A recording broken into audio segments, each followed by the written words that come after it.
Ayam sajak di Pulau Tioman. Nampaknya sajak telah tiba di Pulau Tioman. Pondan, ayam pondan. Tak tahu betul ke tak. Kaki kuning tak betul ni. Kaki untuk ada ni taji, ada taji. Ada taji. Ya, ada taji. Ayam pondan. Kunyah ni. Bukan telan tu Kunyah apa tahu hanya ke tak kalau bau ada bau.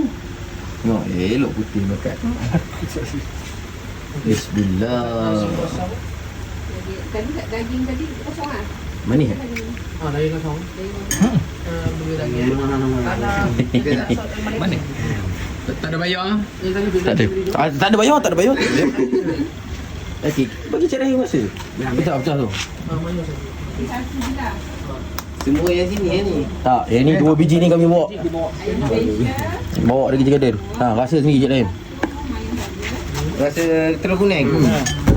Selalu telur kuning kalau gigit mesti hanyut. Tak jadi lagi gigit ni. Kalau yang tu mesti kan confirm dah bau. Bau dah hanya. Jujur, kalau manis bagi tahu. Kalau tak bagi tahu. Tak ada lah. Tapi yang kau bisa rasa pun tak ada rasa Mana? dia lemak gitu. Anasat gigit ni. Serius? Barulah tahu real. Ni memang ni. Belum tahu lagi. Jangan kita mindset kita begitu. Tapi dia 2 layer ke? Ya? Sebab ia pakai dia nak telur betul? Ada dah itik telur kan? Ada itik. Maka kami nampak ni pellet. 2. Apa tak ada air sos ada Ustaz? Tak ada sini tak ada air. Jujur. Dia rasa. Buka 5 je. Tengok muka. Nak tahan. Muka nak tahan. Kalau tadi Ay. Ay tahu dah. Nak Cik Rahim rasa sendiri.